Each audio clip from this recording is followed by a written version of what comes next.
Major breaking news. Right now, 2 people dead after 2 explosions at the finish line of the famed Boston Marathon. Hearing from doctors is that the majority of the injuries are to people's lower bodies.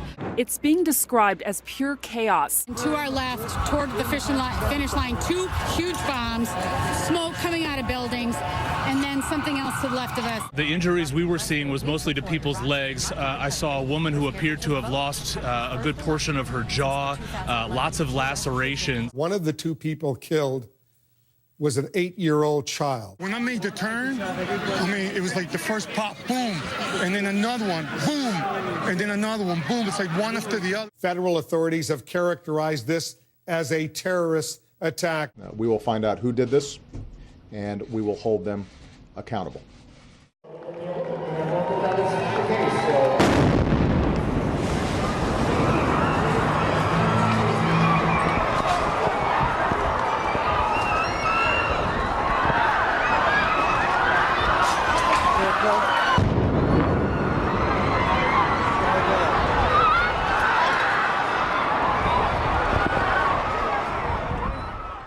On April 15, 2013, 2 pressure cooker bombs exploded near the finish line of the Boston Marathon. The explosions killed 3 people and injured 264 others. 3 days later, the FBI released photos of the suspects, Dzohkar and Tsarnaev. Tamerlan was killed in the following police chase, but Dzohkar was caught. Months later, on July 17, 2013, Dzohkar's face was featured on the cover of Rolling Stone magazine. This decision sparked outrage across the country. Rolling Stone has a reputation as an almost pop culture magazine. Most of their covers feature the latest and greatest artists of the day, like Jay-Z, Justin Bieber, Miley Cyrus, and Britney Spears. Over the years, Rolling Stone has asserted itself as a predominant news source in the music industry. The cover of the Rolling Stone is a coveted position for artists throughout the business. In fact, the band Dr. Hook and the Medicine Show wrote a song about being on the cover and the fame that comes with it.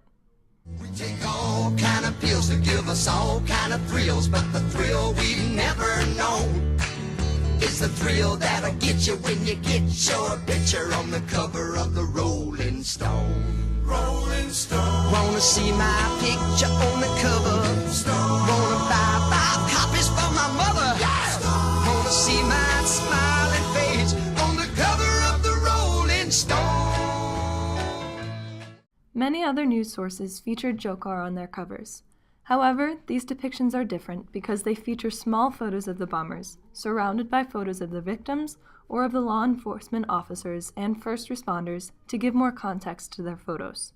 The Daily News shows the 2 bombers in the surveillance footage from the marathon, depicting them how criminals are normally shown. The Boston Herald uses a serious picture of the bomber, which looks similar to a mugshot. Some newspapers even featured pictures of the bomber from when he was arrested, handcuffed, lying on the grass, and bleeding. On the Rolling Stone's cover, Dzohkar is portrayed almost as a celebrity because he is shown in a full-color headshot. Similar to many other Rolling Stones covers, he is surrounded by article headlines about the latest pop culture news. Many people thought it was disrespectful to have Dzohkar on the cover and that it was offensive and insulting to the bombing victims. All in all, 70% of people felt that the cover glorified a monster and made him look like a celebrity. Given the reputation of Rolling Stone and the implication that a cover has of an artist's success and popularity in our culture, most people felt that it wasn't appropriate for Dzohkar to share the cover with celebrities. The cover gave him positive publicity, as seen by the outpour of social media posts about Dzokhar's situation. For example, one girl in particular tweeted, "He's too beautiful to be guilty." Facebook groups were formed for the purpose of freeing Dzohkar. A fund selling rubber bracelets stating "Free Jahar" was created, Jahar being Dzokhar's nickname. 14-year-old girls even began sending Dzohkar love letters in prison.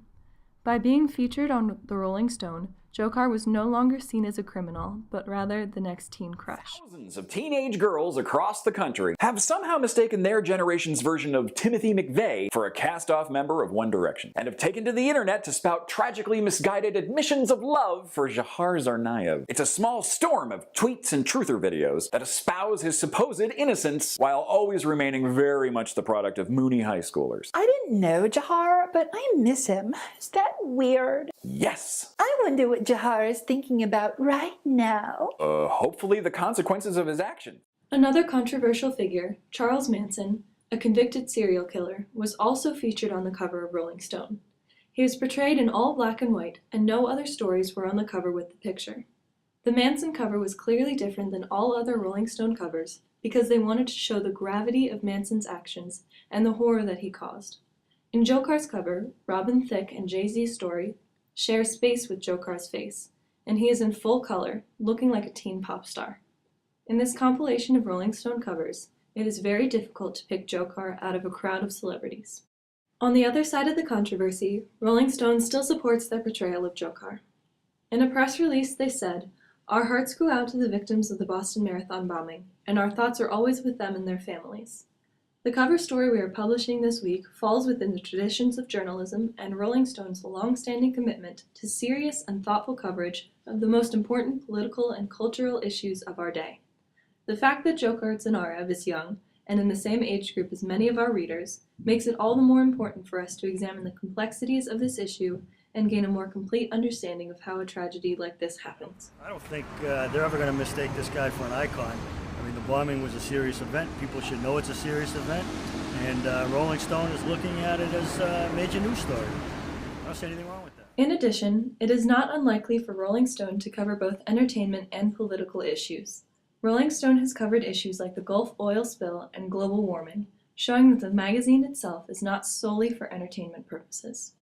Overall, the impact against Rolling Stone was very negative. CVS, Walgreens, and Rite Aid all refused to sell the magazine featuring Dzohkar. In addition to losing major revenue, Rolling Stone also lost popularity amongst its readers. After the publication, the magazine's Twitter following dropped drastically. Although Rolling Stone continues to stand by their cover, the controversy led people to question what role the media plays in public perception.